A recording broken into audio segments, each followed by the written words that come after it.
Episode 7, Fatherless, Motherless, or Parentless. This episode focuses on helping mum or living just mum, or for those living with just no parents at all.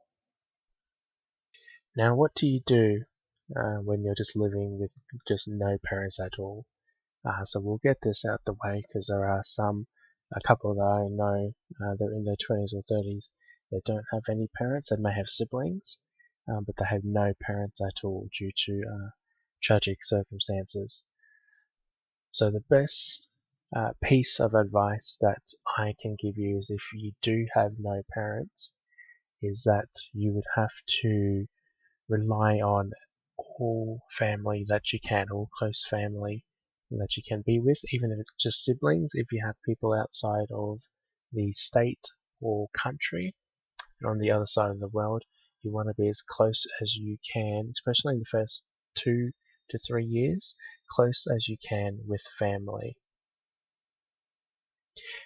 Now, if you're just living with your mum, or perhaps even just your dad, if you're lost a mum, or aka motherless, then you would have to expect, especially in your 20s or 30s, that you will be living and or checking with them quite often and closely for 2 to 3 years. Definitely minimum 2.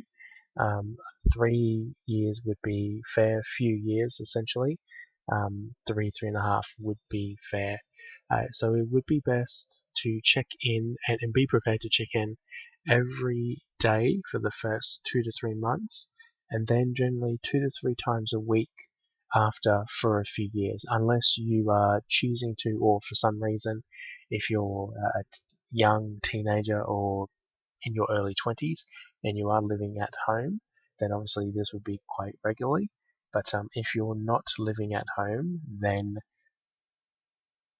the first few months, probably every day, or at least every second day, if you can, maybe 1 day apart, 6 out of 7 days a week, and definitely within a few years, it'll be 2 to 3 times a week.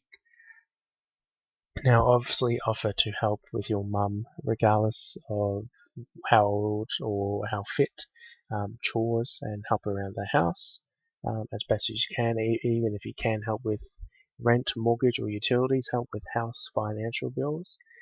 Even if it's just a little bit, even if they're well off and that, still, I'm sure they would appreciate that you're helping out and that they're not forgotten. That's a thing that you will be doing here, and sending a signal, sending a vibe, is that they're not forgotten.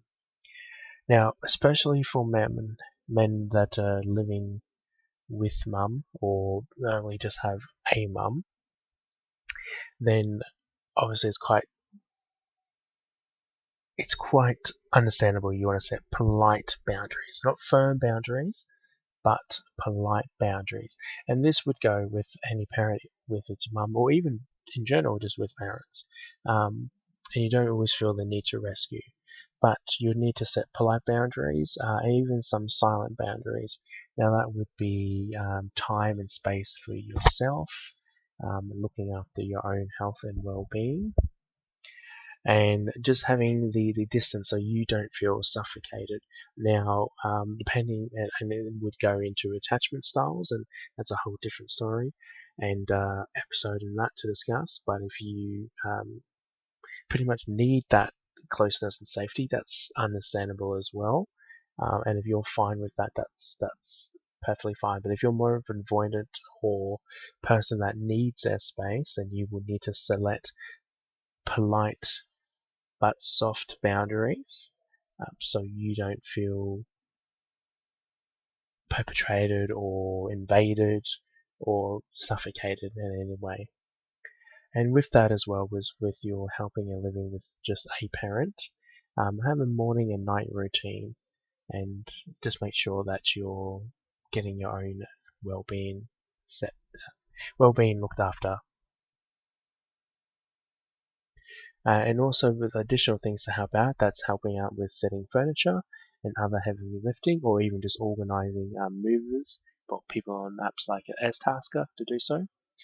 Be prepared that, especially for a mum, that they will contact you every 2 to 3 days, probably almost daily. Again, this relates to boundaries. This is okay and probably going to be expected for the first 3 years, which is understandable.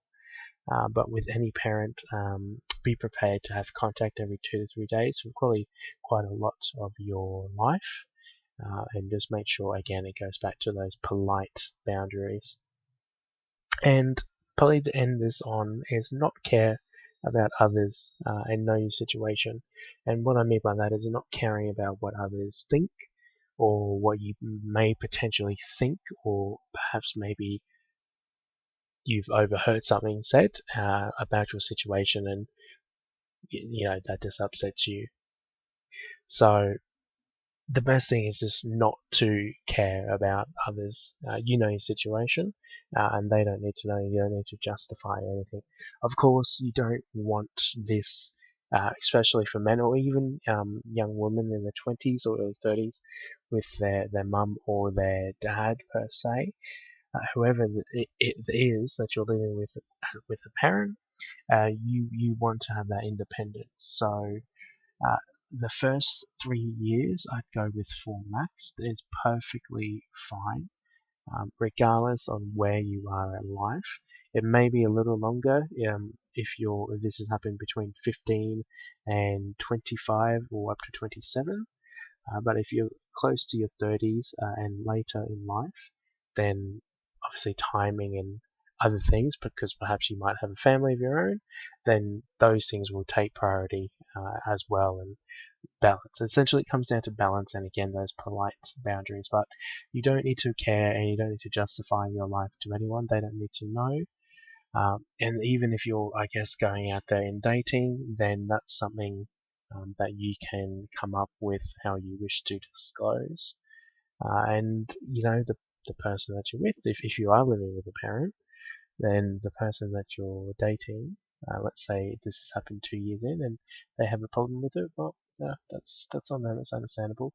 Now, if you were living with your parent and it's been 5 years after a death, or if your parent has left, divorce, etc., and you're there to help support the parent that has been left, then perhaps have some realism and logical objectivity that then your potential date prospect would probably expect you to be more independent. So just, set some time goals and, again, polite boundaries, and just be realistic with it all. As I said, the first 3 years are definitely expected. You can't get out of that. It's definitely something you need to respect and understand, and, again, not really give two Fs to anyone. And yeah, so that's how you can live with a mum or your dad or any parent, or even if you have no parents at all. And with that, I will say that you're not alone and you can get through this. Tune in later for episode 8.